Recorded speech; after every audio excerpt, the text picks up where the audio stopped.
Hey everyone! Welcome back to Perk Up Your Life. I'm Elisa. And I'm Logan. Today's episode is sponsored by absolutely no one. We're still waiting for that free coffee deal. Manifesting it into the universe. So while we wait for our espresso fairy godparent, let's dive into a topic that hits close to home for a lot of people. Staying motivated to learn English. Ugh. You mean like when I get super hyped, download 5 apps, open Duolingo, do 2 lessons, and then disappear for 3 weeks? Yup, classic. It's like a burst of energy, and then poof, all gone. Like a New Year's resolution in February. Honestly, my motivation has the attention span of a goldfish. I want to learn. I just also want to nap for 12 hours and scroll TikTok. Relatable. But let's back it up for a second. Why do you want to learn English in the first place? I want to understand movies without subtitles. And also, impress people at parties when I casually drop a perfect English joke. Solid goals. But surface level reasons fade fast. You need a why that punches you in the gut, something deeper. Like, I want to apply for jobs abroad, or travel solo without freaking out in airports, or even just read books in English and feel smart. Exactly. You need goals that feel personal. Not just I should learn English, but I want to because it'll change my life in X, Y, or Z way. That makes sense. So it's not just about discipline, it's emotional too. Totally. And one thing a lot of learners miss, start small. Like tiny goals. You mean like, I will become fluent in 6 months? That kind of goal? Nope. That's way too big and overwhelming. I mean things like, today I'll learn 5 new words. Or, this week I'll watch 1 episode of a show in English. Oh, so more bite-sized stuff. Exactly. When you break it down, you create wins you can actually celebrate. Every time you check off a small goal, you feel good, and that feeling keeps you going. I guess I always think too big and then burn out. Super common. Try something like this. Daily, learn 5 new words. Weekly, write a short paragraph in English. Monthly, have 1 simple conversation with a language buddy. That sounds actually doable. What if I mess up and skip a day? That's okay. The point is to be flexible but consistent overall. Think of it like building muscle. Missing 1 workout doesn't ruin your progress, right? True. So I should track these small goals too? Yes. Whether it's an app, a notebook, or even sticky notes on your wall. Tracking gives you visual proof of your progress, which is super motivating. I like that. Small steps, big results. Exactly. Small steps taken consistently beat giant leaps that never happen. I once played an entire fantasy RPG in English. Didn't get half the plot, but I did learn words like sorcerer and elixir. See? You were learning without even realizing it. That's the sweet spot. It was fun, but I felt a bit lost sometimes. That's normal. The key is to balance it out. Mix fun stuff, like games or shows with things you understand more easily. For example, cartoons are great because they use simple language, and the visuals help you follow the story. I watched Peppa Pig once. Don't judge me. No shame. Honestly, kids' shows are gold for language learners. Plus, you can pick podcasts too, something you enjoy, like travel stories or mystery shows. Oh yeah, and subtitles help too, right? Definitely. First watch with subtitles in your language if you're new, then switch to English subtitles. Eventually, try watching with no subtitles to test yourself. I guess music works too? 100%. Singing along to English songs helps your pronunciation and listening skills. Karaoke is secretly a language lesson. Also, try language learning apps that feel like games, Duolingo, Drops, or even quiz apps. So the trick is making it feel less like homework. Exactly. The more fun it is, the more you'll stick with it. You can also set mini challenges for yourself. Like I'll learn 10 phrases from my favorite TV show this week. I've been meaning to rewatch Friends. Maybe I'll turn that into my study time. Perfect idea. Watch an episode, pause when you hear a useful phrase, and write it down. You'll pick up natural expressions and slang. Okay, so step 1, find my deep reason. Step 2, make it fun. Got it. But I'm forgetful. What if I just don't stick with it? That's where habits come in. Motivation fades, but routines keep you going.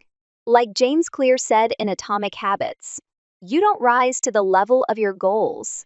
You fall to the level of your systems. So like, every morning, 10 minutes of English while I eat cereal? Boom. That's habit stacking. Attach your learning to something you already do. No friction, no guilt. I can do that. Cereal plus English equals progress. Exactly. The more effortless it feels, the easier it is to keep going.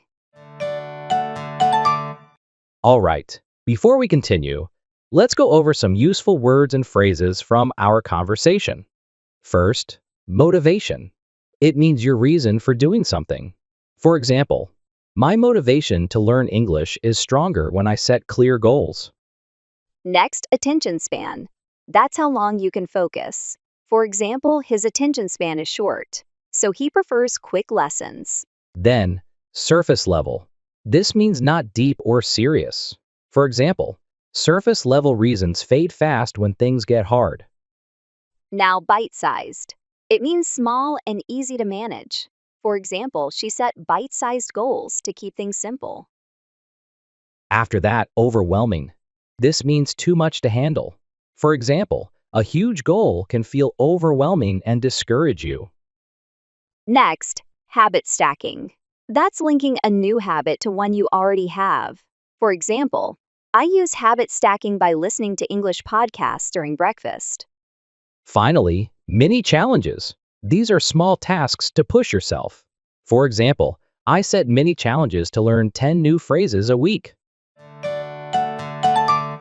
I could listen to an English podcast while brushing my teeth, but then I'd probably laugh and choke on my toothpaste. Worth it for fluency. Just don't forget to rinse.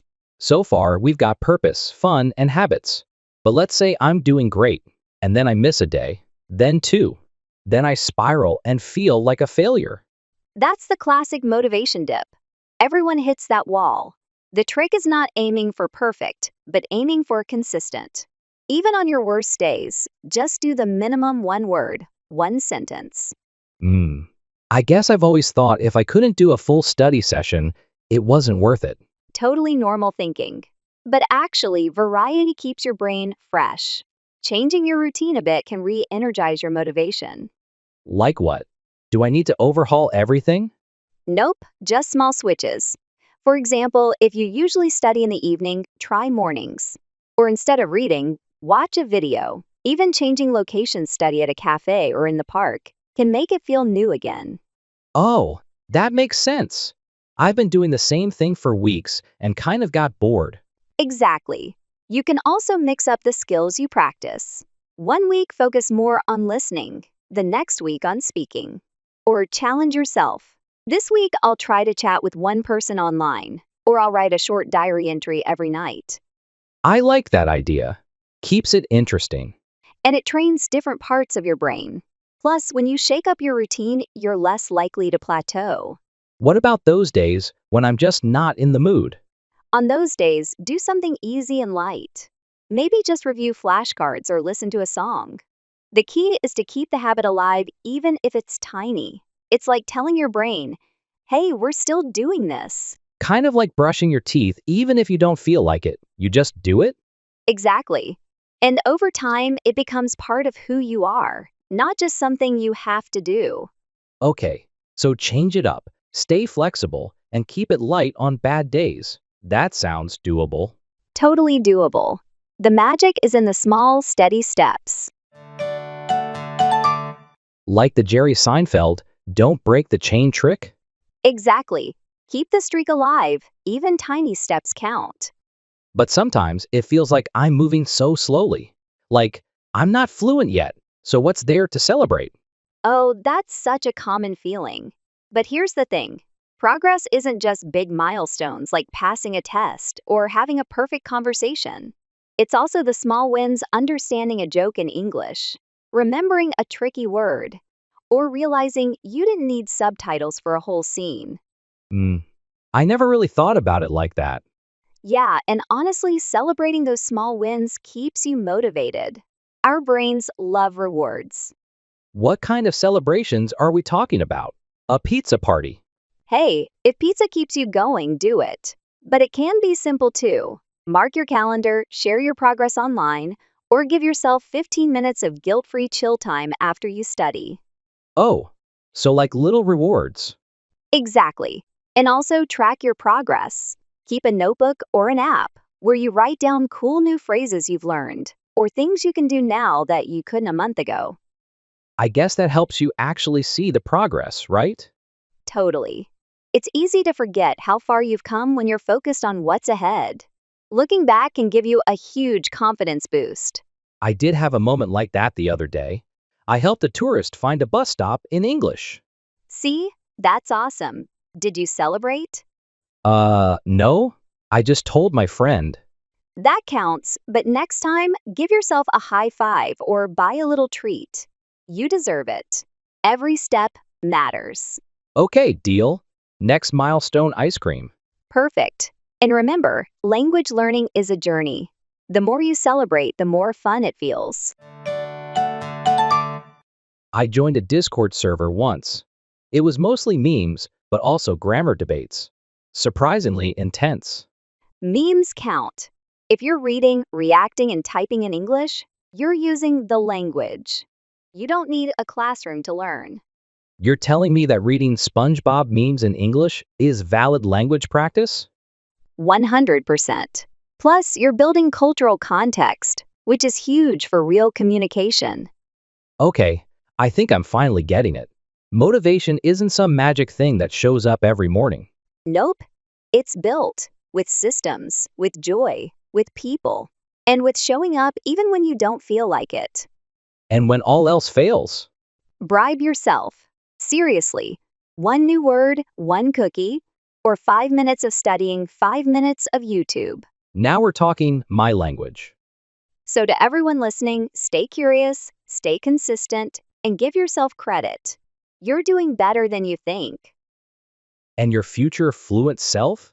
They're out there, cheering you on, probably with a perfect accent.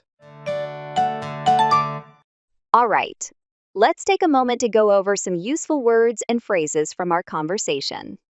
First, track. It means to follow and record progress. For example, I track my vocabulary in a notebook every day. Next, mix up. That's to change or vary things. For example, to stay motivated, I mix up my study routine regularly. Then, plateau. This is when you stop making progress. For example, I hit a plateau after studying the same way for months. Now streak. It means a continuous period of doing something. For example, my app shows a 30-day learning streak. After that, guilt-free. This means without feeling bad. For example, I gave myself 15 minutes of guilt-free chill time after studying. Next, milestone. That's an important stage or goal. For example, reaching 100 new words was a milestone for me. Then, flexible. It means able to adapt easily. For example, you should be flexible if you miss a study day. Finally, celebrate. That's to enjoy and recognize success. For example, don't forget to celebrate your small wins. That's it for today's episode of Perk Up Your Life. If this helped you, send it to a friend, like, subscribe. And most importantly, write your why down today. You've got this. And we'll be here to remind you that you're not alone. Until next time, go learn something. Bye for now, and take care.